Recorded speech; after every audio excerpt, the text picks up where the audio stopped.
नमस्कार, मैं मनीषा सिंह। पिछले 10 दिनों से एक बात आपसे साझा करना चाह रही थी। बात है 20 अगस्त की, जब मुझे जी राजस्थान पे न्यूज़ डिबेट के लिए बुलाया गया और न्यूज़ थी कि कोटा में सरे राह एक महिला की निर्मम हत्या कर दी गई, जो कि बहुत ही दयनीय तरीके से की गई थी। घटना बहुत ही निंदनीय है। सबसे पहले मैं उस महिला को श्रद्धांजलि अर्पित करती हूँ और साथ साथ आप सभी को एक मैसेज देने के लिए मैंने ये वीडियो बनाया है।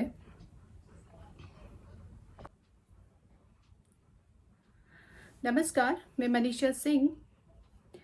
पिछले 10 दिनों से एक बात आपसे साझा करना चाह रही थी। बात है 20 अगस्त की, जब मुझे जी न्यूज़ राजस्थान पर डिबेट के लिए बुलाया गया और न्यूज़ थी कि एक महिला की कोटा में सरेराह निर्मम हत्या कर दी गई और हत्या का आरोपी था उसका खुद का पति। बहुत ही शॉकिंग न्यूज़ है, बहुत ही ज़्यादा दुख की बात है ये, जिसके लिए 11 साल पहले अपने परिवार को, अपने समाज को, अपने ज़माने को छोड़कर उसने सभी से बगावत कर इस्लाम धर्म को अपनाकर उससे शादी की। कभी ज़ोर ज़बरदस्ती, कभी मारपीट, कभी सिगरेट दागना, कभी बहुत ज़्यादा जुल्म करना रोज़ का काम हो गया और जुल्म सहना उसके लिए रोज़ का काम हो गया। बहुत ही शर्मनाक। अंत में उसने इन सब से परेशान होकर अपनी बहन के घर जाना उचित समझा और यहाँ तक भी उसके साथ में जो कुछ भी हुआ होगा उसका आप अंदाज़ा लगा सकते हैं। अंत में बहन के घर जाने के बाद भी जो कुछ उसके साथ हुआ और उस अंत में उसकी निर्मम हत्या बीच बाजार चाकू से गोदकर की गई, वो भी अत्यंत शर्मनाक। बहुत ही दुख होता है ऐसी लड़कियां अभी भी इतनी अवेयरनेस के बाद में, इतनी बातें सुनने के बाद, इतनी न्यूज़ आने के बाद भी लव जिहाद में फंसती है। 11 साल पहले अपने जीवन को दांव पर लगाने वाली, किसी लव जिहाद के झांसे में फंसकर अपनी जान गंवाने वाली अंतिम शेखावत के जीवन से यही सीख है कि लव जिहादियों से बचकर रहें, उनके प्यार के झांसे में ना आए। अपना ईमान, अपना धर्म, अपना जीवन है, उसके बारे में ज़रूर सोचें, अपने परिवार के बारे में सोचें। और सबसे पहले है कि जीवन हमारा अनमोल है, छोटी सी गलती के साथ जीवन बर्बाद हो सकता है। सो कृपया आप इसको ज़्यादा से ज़्यादा शेयर करें और सोचें और अपनी बहन बेटियों को ज़्यादा से ज़्यादा बताएं इस हश्र को, ताकि वो आगे अपने जीवन को दांव पे लगाने से पहले, इस तरह से कोई भी इस तरह से कदम उठाने से पहले वो 100 बार सोचे। तो आप लोग ज़रूर इसको देखें और आगे फॉरवर्ड करें।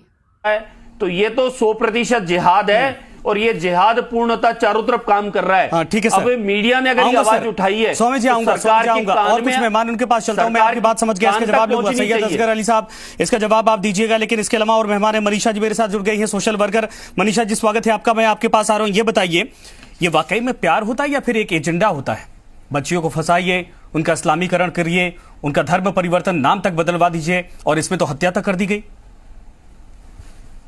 देखिए, शुरू से ही इस बात से कोई भी अनजान नहीं है कि ये प्यार होता है। ये लव जिहाद का मतलब लव प्यार में फंसाना। जिहाद उनको सिखाया यही जाता है कि अपने मकसद को पूरा करने के लिए उनको जो हो सकता है वो उनको करना, अपनी पूरी ताकत लगा देना। लव जिहाद का मतलब ये बात कहीं पे भी किसी से है, और जहाँ पे देखा जा रहा है ये चीजें हो रही है, तो ये एक कट्टरपंथी और ये बहुत ही गलत तरीके से हो रहा है।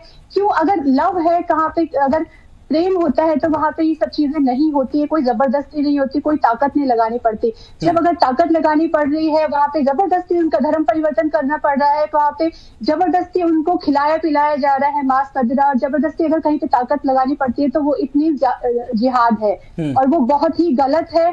और जो ये चीजें हुई है, बहुत ही निंदनीय घटना है ये हमारे लिए। इवन इतना सब कुछ चल रहा है, इतनी अवेयरनेस चल रही है। मेरे खुद का पर्सनल एक्सपीरियंस भी रहा है अपने जयपुर के पास के छोटे से गांव में, जहाँ पे उस लड़की की शादी थी और उसी ही गांव का लड़का काफी टाइम से उसको फंसाने की कोशिश कर रहा था और वो कामयाब भी हुआ और शादी के 3-4 दिन पहले उसको लेके चला गया। मेरे पास में ये मामला आया और एज ए संस्था हम लोगों ने मिलकर इसमें काफी एफर्ट्स लगाए। गलत व्यवहार हुआ है उसका और इसकी बड़ी निंदा हमें करनी चाहिए और इसको रोकने के लिए कुछ ना कुछ करना चाहिए। इसको रोकना चाहिए। मैं तो बार बार बोल रहा कि जिस तरीके से यूपी में सख्ती बरती जा रही वो सख्ती होनी चाहिए, ये बहुत जरूरी है। जो यूपी में आया था कि उनको धर्म परिवर्तन करवाते और उनको उनके लिए ये चीजें की गई है, तो वो सब तरह से गलत है। इसको हम लव बिल्कुल बिल्कुल बिल्कुल बिल्कुल आऊंगा मैडम आपके पास। योगेंद्र जोशी जी ये बताइए, कानूनी तौर पर तो सख्ती बरतने की बात कही जाती है, ठीक है, ये गिरफ्तार हो चुका है, लेकिन सवाल कि ऐसे तमाम लोग हैं, ऐसे तमाम जो भोली भाली लड़कियों को फंसाने की जुगत में लगे रहते हैं, उनको कैसे रोका जाए? ये गंभीर मसला है पूरा। सैयद असगर अली, इसका जवाब दीजिए जो बाल मुकुंदाचार्य जी ने कहा है, ये जानबूझ के किया जाता है। आप ठीक है, आप इसको एक तरह से डिनाई कर रहे हैं, ये नहीं होना चाहिए, लेकिन ये जरूर है संपर्क नहीं हो पा रहा। ठीक है, मैं आऊंगा। मनीषा जी, इस मामले पर जवाब दीजिए कि चूंकि आप तो समाज में देख रही हैं चीजों को, कैसे कंट्रोल किया जाए? इसके पहले भी 1-2 केस गुजरात का आपने देखा था, अभी यूपी में 1-2 केसेस आए थे, उसके बाद राजस्थान में आ गया। राजस्थान में इतना न्यूट्रली इसको हैंडल किया जा रहा है कि ऐसे लोग हैं उनके तो हौसले बढ़ेंगे। बिल्कुल, हौसले बढ़ते जा रहे हैं, ऐसे केसेस बहुत सामने आ रहे हैं। यूपी सरकार ने बहुत अच्छा कदम उठाया कि उसके खिलाफ कानूनी का, फिर भी उसका कितना विरोध हो रहा है आप देखिए। और अगर ऐसी चीजें आती रहेगी और इसके खिलाफ कोई बिल्कुल कानून नहीं बनेंगे तो ये चीजें बहुत ज्यादा हमारे कहते हैं बहन बेटियों के लिए बहुत ज्यादा हानिकारक है और उनको फंसाकर इस तरह से उनका जीवन खराब कर दिया जाता है, तो ये बहुत ज्यादा हानिकारक। इसके खिलाफ कोई ना कोई कदम उठाना चाहिए सरकार को। और इवन हम लोग अवेयरनेस करते हैं तो ये बहन बेटियों को इस तरह से समझाना चाहिए, उनको अवेयर करना चाहिए कि वो खुद भी ना आए इन चीजों पे। तो अवेयरनेस चल रही है, लेकिन इसके ऊपर जब तक कानून नहीं बनेगा तब तक ये रुक नहीं सकता। बहुत ही तरीके से ये सब चल रहा है, बहुत ही प्लानिंग से ये सब चल रहा है और बहुत लंबे समय से ये सब चल रहा है। तो इसके ऊपर बहुत ज्यादा कहते हैं कि ना ध्यान देना चाहिए सरकार को और इनको रोकने का इतना इस तरह से प्रयास करना चाहिए कि ये किसी बहन बेटी की जिंदगी को बर्बाद न करे।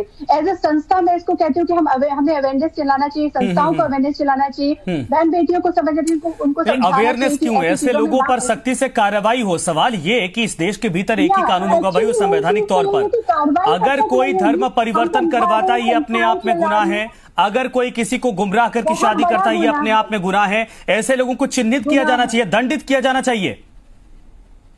बिल्कुल किया जाना चाहिए। मैं तो ये मानती हूँ कि बहुत सख्त से सख्त कानून बने और इनके ऊपर कार्रवाई हो। जी। और इस तरह से जो चीजें चल रही है उन पे रोक लगनी चाहिए, सख्ती होनी चाहिए। लेकिन सवाल ये कि रुकेगा कैसे? देखिए ना, एक जगह कानून बना, एक सरकार ने थोड़ी क्या सख्त कदम उठाया, पूरे देश में हंगामा मचने लगा, न जाने क्या क्या बातें कही गई और किसी को दबाने की बात कही गई, किसी के साथ खिलवाड़। अरे जब इस देश के भीतर बच्चियों के साथ, महिलाओं के साथ अत्याचार हो, चाहे किसी भी धर्म के साथ होता है, किसी धर्म की महिलाएं होती हैं, तब तो कोई बोलने को तैयार नहीं होता है। जैसे इस मसले पर सवाल उठता है, लव जिहाद के नाम पर कायरता प्रताड़ित किया जा रहा है। मनीषा जी, सवाल मेरा आपसे ही है, दूसरे मेहमानों से संपर्क अभी नहीं हो पा रहा मेरा। हाँ बिल्कुल, मैं ये मानती हूँ कि देखिए सख्ती यहाँ पे मामला ये नहीं है। लव जिहाद का मतलब ही यही है कि जिस तरह से मैंने शुरुआत में बताया कि जबरदस्ती अपने मकसद को पाने के लिए जबरदस्ती करना, ताकत लगा के पुरजोर कोशिश करके उसका अपने मकसद में कामयाब होना। तो ये ऐसा लफ्ज ये चलता आ रहा है कि लड़कियों को फंसाया जाता है, उनका धर्म परिवर्तन करवाया जाता है, उनके साथ में बहुत ज्यादा गलत कार्य किए जाते हैं, उनको बहुत सताया जाता है और उनको बाद में जाके पछताना पड़ता है। भोली भाली लड़कियां फंस जाती है इन चीजों में, वो समझने वाली वो अलग बात है। देखिए ये तो सबका इस तरह से तो चलता मनीषा जी, मनीषा जी उन बच्चियों के लिए मैसेज दीजिए।